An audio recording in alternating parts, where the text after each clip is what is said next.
हरे कृष्ण। हमने देखा कि इस प्रकार से अर्जुन स्वर्ग गए और उन्होंने भगवान शिव से पाशुपतास्त्र हासिल किया, इंद्र से वज्र इत्यादि कई दिव्य अस्त्र शस्त्र उन्होंने हासिल किए।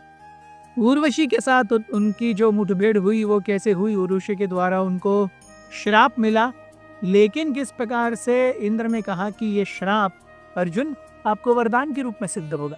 अर्जुन ये सब हासिल कर चुके थे, ये खबर हर जगह फैल रही थी। यहाँ पर हस्तिनापुर में धृतराष्ट्र, जब से पांडवों ने काम्यक वन जा करके अपना डेरा वहां बसाया था, तब से धृतराष्ट्र अपने बेटों को लेकर के बहुत चिंतित थे। वे हमेशा अपने मन में यही विचार लिए बैठे थे कि पांडु के पुत्रों के साथ जो हुआ है और वो जिस प्रकार से अपने जीवन गुजार रहे हैं, निश्चित रूप से जब वो वापस आएंगे 13 वर्षों के बाद, तो मेरे बेटों की हालत बहुत खराब हो जाएगी। क्या होगा जब पांडव वापस आएंगे? वो इतनी तपस्या में रत हैं, वो अच्युत भगवान कृष्ण के द्वारा समर्थन प्राप्त किए हुए हैं, इतने सारे दिव्य गुण उनके अंदर हैं। मेरे बेटे ईर्ष्या और मात्सर्य से भरे हुए हैं, क्या वो कभी युधिष्ठिर जैसे महात्मा का सामना कर पाएंगे? धृतराष्ट्र की शंका और ज्यादा बलवती होकर गई जब उन्हें व्यास देव के थ्रू पता चला कि अर्जुन स्वर्ग गए थे। उन्होंने इंद्र से वज्र और भगवान शिव से पाशुपतास्त्र धारण किया है। He became very very worried। आगे क्या होगा? निश्चित रूप से कुरु वंश का नाश निश्चित है। अपने मन की दुखद व्यथा से जूझते हुए उन्होंने अपने बहुत ही विशेष और करीबी सलाहकार संजय को बुलाया। संजय वहां पे आए और धृतराष्ट्र अपने दिल का दुखड़ा रोने लगे। उन्होंने कहा कि दुर्योधन ने मेरी मति को पूरी तरह से हर लिया है। मैं जानता हूं मैं दुर्योधन से अत्यधिक आसक्त हूं। इस आसक्ति का दुर्योधन फायदा उठा रहा है, ये भी मैं जानता हूं। और इस आसक्ति के कारण संपूर्ण कुरु वंश का नाश होगा, ये भी मैं होते हुए देख रहा हूं।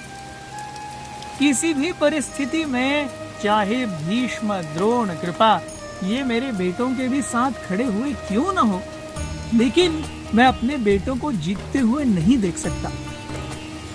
उस महापराक्रमी अर्जुन के सामने कौन जीतेगा, जिसके साथ में भगवान कृष्ण खड़े हैं, जिनके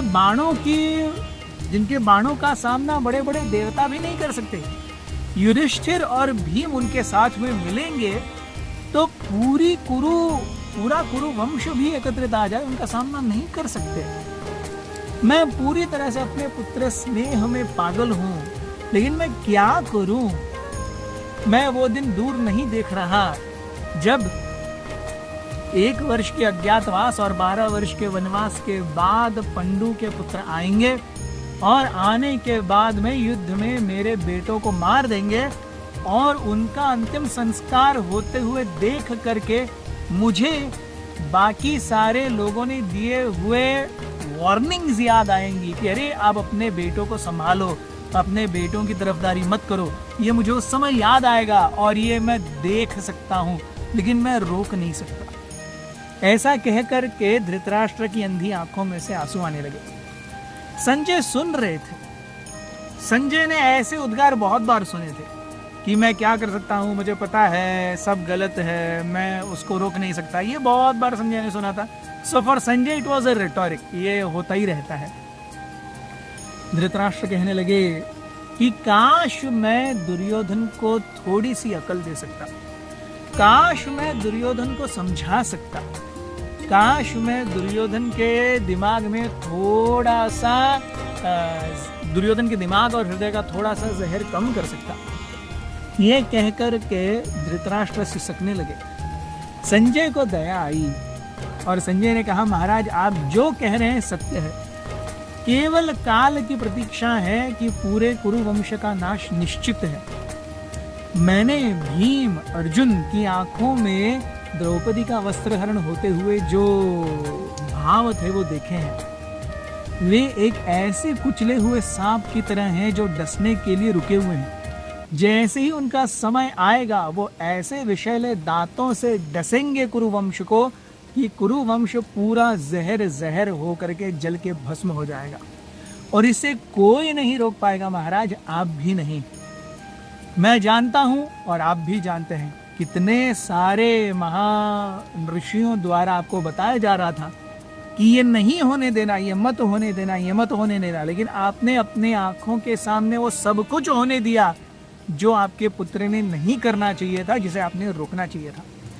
अब आप केवल अपने कर्मों का ही फल भोग रहे हैं, उसमें कोई और भला क्या कर सकता है।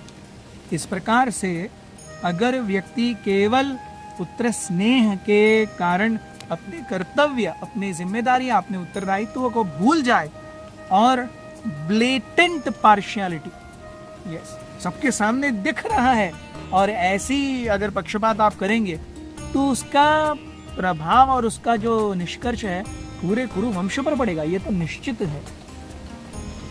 ऐसा कह करके संजय वहां से निकल गए। धृतराष्ट्र ने अपने हाथ लिए और अपनी कोहनी को उसके बीच में रख करके अपने मुंह को छुपा करके रोने लगे। उनके हाथों में कुछ नहीं था। वो जानते थे दुर्योधन मर जाएंगे लेकिन अपने शत्रुता को नहीं छोड़ेंगे।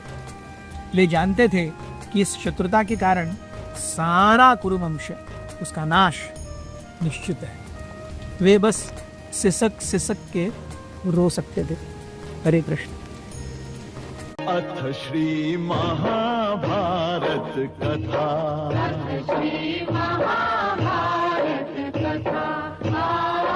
महाभारत कथा